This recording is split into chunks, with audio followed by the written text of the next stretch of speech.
Hoje vamos falar de quando o Corinthians foi de um time rebaixado ao ápice de títulos como a Libertadores e o Mundial, e tudo isso em apenas 5 anos.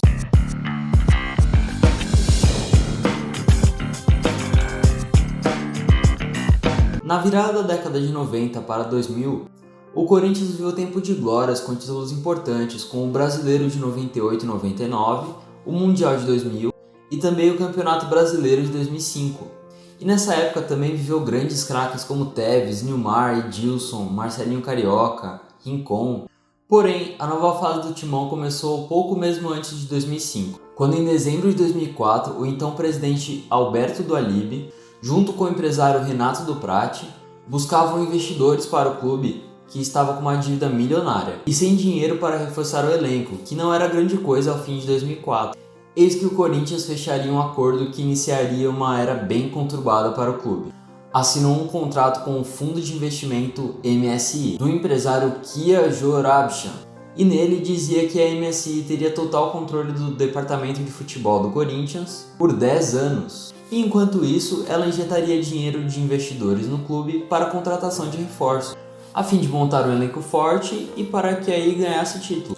Até aí, incrível, lindo, porém, quando a esmola é boa, o santo desconfia, não? Estamos vendendo o clube, não é nosso. Não vai ter presidente, não vai ter diretor. Acabou o conselho, acabou tudo. Estamos vendendo esse clube, meu Deus do céu, ninguém está vendo. Vocês tem que estar em cima disso daí, pelo amor de Deus. Não é possível vender um clube.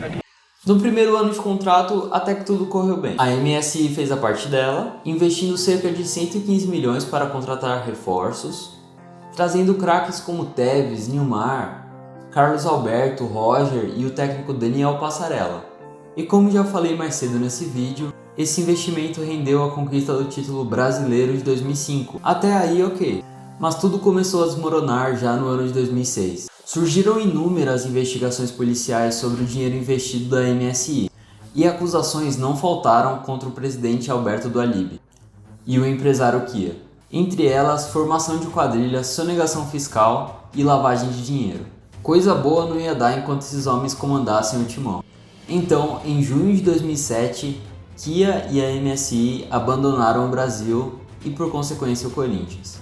E o presidente Alberto do Alibe renunciou ao cargo depois de muita pressão. Deveria ter sido preso, deixando o Corinthians com uma dívida de 90 milhões de reais. Tudo isso abalou muito o clima dentro do clube, que refletiu diretamente nos resultados dentro de campo. O elenco, que sofreu muitas baixas em 2007, não conseguiu o mínimo de se manter na Série A do Campeonato Brasileiro, e no dia 2/12 de 2007, o pior aconteceu. A pior lembrança do Esporte Clube Corinthians Paulista. Um rebaixamento triste e desesperador, com um empate em 1-1 contra o Grêmio no Olímpico, selava o rebaixamento do clube de maior torcida de São Paulo. O Corinthians precisava de uma reformulação total, e foi exatamente isso que aconteceu. O clube, além de fazer um desmanche quase que completo, dispensou quase o elenco todo, deixando apenas o goleiro Felipe, Lulinha, Dentinho e Fábio Ferreira no elenco para 2008. Com isso, o então presidente André Sanches, que ficou no cargo após a saída de Alberto do Alibe, começou as contratações a fim de retornar à Série A em 2009. E a primeira e a mais importante, na minha opinião, foi a chegada de Mano Menezes. O Mano, que veio do Grêmio, já tinha experiência em times de terra arrasada.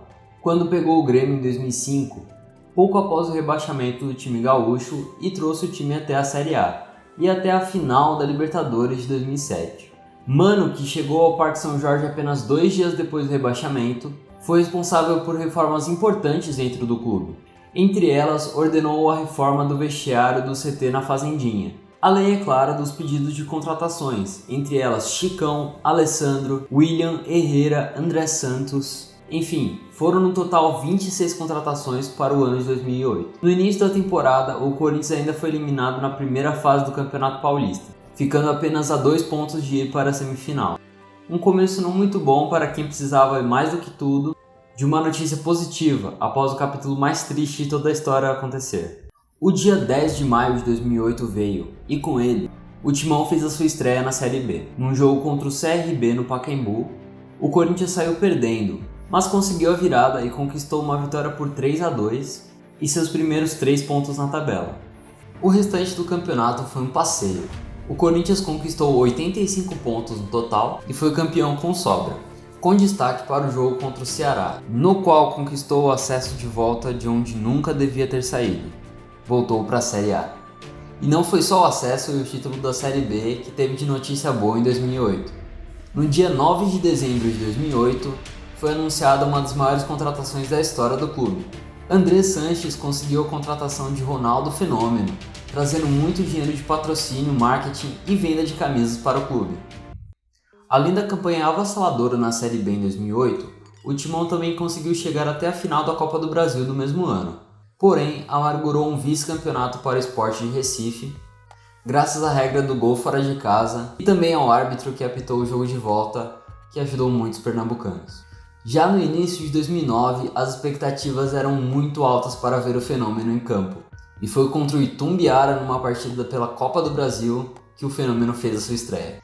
E logo no jogo seguinte, jogou contra o Palmeiras e fez um dos gols mais importantes, pelo menos na minha opinião, o gol que evitou uma derrota contra o Palmeiras e manteve o time invicto no Campeonato Paulista, o qual o Coringão se sagrou campeão invicto contra o Santos, com gols de Ronaldo na final, incluindo essa pintura na Vila Belmiro pelo jogo de ida da final.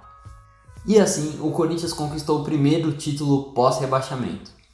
Mas não parou por aí. O Fenômeno, que voltou de uma lesão no joelho da época que jogava no Milan, parecia jogar sem preocupação e carregou o Corinthians até a final da Copa do Brasil de 2009, onde o Timão conquistou o tricampeonato da Copa do Brasil em cima do Internacional. No ano seguinte, o ano centenário do Timão, as expectativas estavam lá em cima, pois o time havia conquistado a vaga na Libertadores daquele ano, após ganhar a Copa do Brasil de 2009, e todos os esforços e foco daquele time estavam para ganhar a Libertadores de 2010. Título que faltava na galeria do Parque São Jorge, e isso era motivo de piada entre os rivais. E ganhar isso com o Ronaldo no ano do centenário era bom demais para ser verdade. Logo no primeiro confronto de mata-mata, veio a eliminação para o Flamengo, graças à regra do gol fora de casa novamente. Com isso, o time voltou a sua atenção ao Campeonato Brasileiro. Chegou até a última rodada com possibilidades de título. Mas o Fluminense, que estava liderando algumas rodadas, foi o campeão brasileiro daquele ano. Destaque para a troca de técnicos. Ainda no meio do campeonato, quando Mano Menezes aceitou ser técnico da seleção brasileira, o Corinthians contratou Adilson Batista, um técnico meio loucão que jogava com vários atacantes e não tinha tática nenhuma. E logo foi demitido, após perder em casa para o Atlético Goianiense por 4-3. Eis que André Sanches fez a melhor contratação da história. Adenor Bach Tite chegou faltando algumas rodadas para acabar o Brasileirão de 2010, mas não conseguiu o tão sonhado título. No início de 2011, após enfrentar o Palmeiras na semifinal do Campeonato Paulista, chegou à final contra o Santos e sofreu um vice-campeonato por 2-1. Além disso, foi eliminado na pré-Libertadores para o Tolima, o que fez Ronaldo se aposentar no dia seguinte. E a torcida e a imprensa pedirem a saída do técnico Tite. Porém, André Sanches tomou novamente uma das melhores decisões como presidente do Corinthians e manteve o técnico no comando. Com isso, o Corinthians contratou jogadores importantes para a temporada, como Emerson Sheik, que saiu do Fluminense. Lee Edson também foi um dos nomes de peso a chegar no Timão para a temporada. E logo no início do Campeonato Brasileiro, o Corinthians emplacou 5 vitórias e um empate nos 6 primeiros jogos, com destaque para essa goleada por 5-0 em cima do então líder São Paulo. E foi com muitos jogos ganhando apertado que o Corinthians chegou na última rodada precisando apenas de um empate para ser campeão brasileiro. O Timão disputava com o vice-líder Vasco a conquista do título brasileiro. O Corinthians enfrentava o Palmeiras no Pacaembu. E com o melhor empate de 0-0 da história, o Corinthians se sagrou pentacampeão brasileiro. Além da alegria de ser campeão brasileiro, o Corinthians concretizou a contratação do até então desconhecido goleiro Cássio em dezembro de 2011. O time para o ano de 2012 se manteve basicamente o mesmo. Porém, após as quartas de final do Campeonato Paulista, uma mudança necessária aconteceu. Júlio César, que apesar de fazer um bom Campeonato Brasileiro em 2011, apresentava algumas falhas frequentemente, e essa bomba explodiu na eliminação das quartas de final do Paulista daquele ano, contra a Ponte Preta no Pacaembu. E o recém-contratado goleiro Cássio, vindo do PSV da Holanda, assumiu a titularidade para o jogo de ida das oitavas de final da Libertadores, dias após a eliminação do Campeonato Paulista. E o gigante fechou o gol e ajudou o Corinthians a se classificar para as quartas de final após um 0-0 no jogo de ida contra o Emelec em Quito. com uma das piores arbitragens já vistas. E na volta, uma vitória tranquila por 3-0 no Pacaembu enviou o Corinthians às quartas de final da Libertadores. Nas quartas de final, o Corinthians enfrentou o seu rival direto do Campeonato Brasileiro do ano anterior, o Vasco da Gama. Com o jogo de ida sendo um 0-0 no Rio, o Corinthians só precisava vencer o Vasco por qualquer placar para ir à semifinal da Libertadores no jogo de volta no Pacaembu. Estava um 0-0 bem tenso, até que isso aconteceu. Mano, o Cação salvou demais o Coringão. Porque se levasse esse gol ia ter que fazer 2 para avançar, já que naquela época ainda valia a regra do gol fora de casa. Eu lembro de estar no Pacaembu esse dia, e nesse momento ficou um silêncio maior do que quando a diretora entrava na sala de aula. E depois desse milagre, o técnico Tite foi expulso por reclamar de uma falta em cima de Paulinho na entrada da área. Ao invés de assistir o restante do jogo no vestiário, foi para o meio da torcida acompanhar o fim do jogo. O jogo estava indo para os pênaltis. Seria uma das disputas de pênaltis mais tensas da história. Mas aos 42 minutos do segundo tempo, Paulinho fez o gol de sua vida. O gol classificou o Corinthians para a semifinal da Libertadores. Na semifinal, o Timão enfrentou o atual campeão da Liberta da época, o Santos de Neymar e Ganso, tarefa nada fácil para o Corinthians. No jogo de ida na Vila, Emerson Sheik acertou o chute da vida dele e abriu o placar para o Corinthians.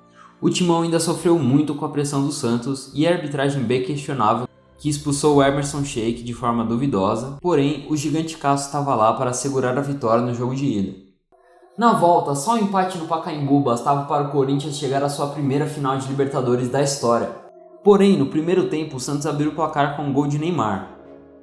E logo no início do segundo tempo, Danilo aproveitou a cobrança de falta para empatar o jogo e colocar o Corinthians na frente do confronto. Após certa pressão do time da Vila, que estava a um gol de se classificar para a segunda final consecutiva, o Corinthians se segurou e finalmente chegou a uma final de Libertadores.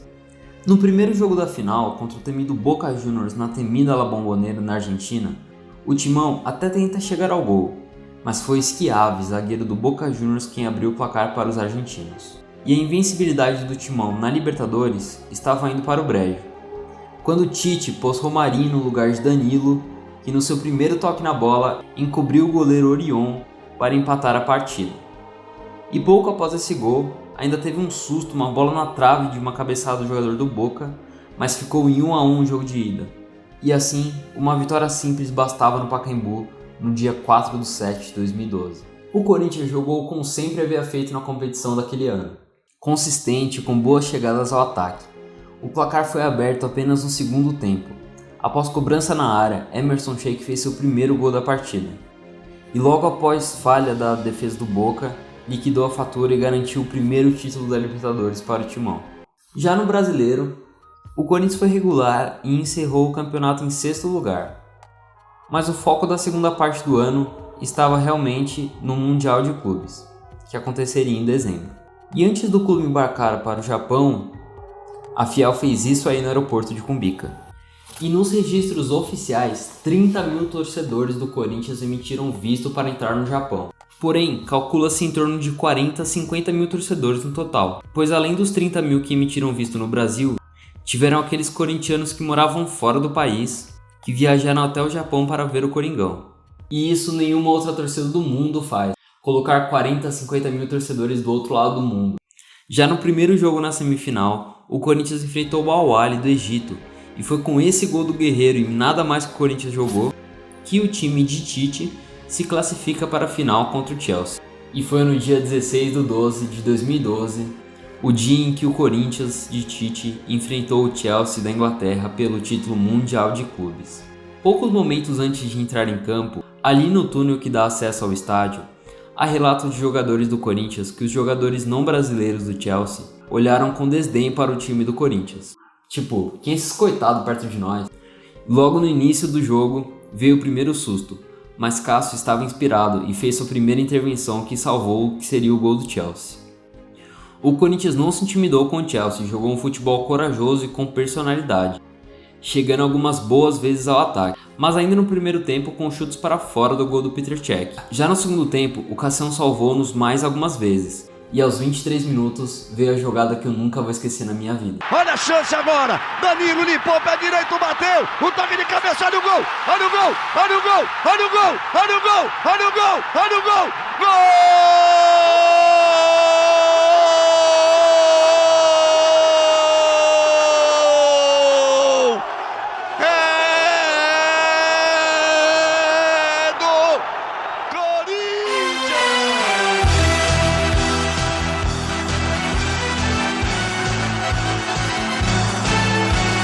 Depois do gol histórico de Guerreiro, o Corinthians se segurou bem e conquistou o bi-mundial da FIFA. E essa foi a história de quando o Corinthians foi do rebaixamento ao título mundial de clubes. Então é isso, pessoal, se você gostou do vídeo, deixe seu curtir, se inscreva aqui no meu canal e comente aqui embaixo o que você achou do vídeo. É nóis, abraço!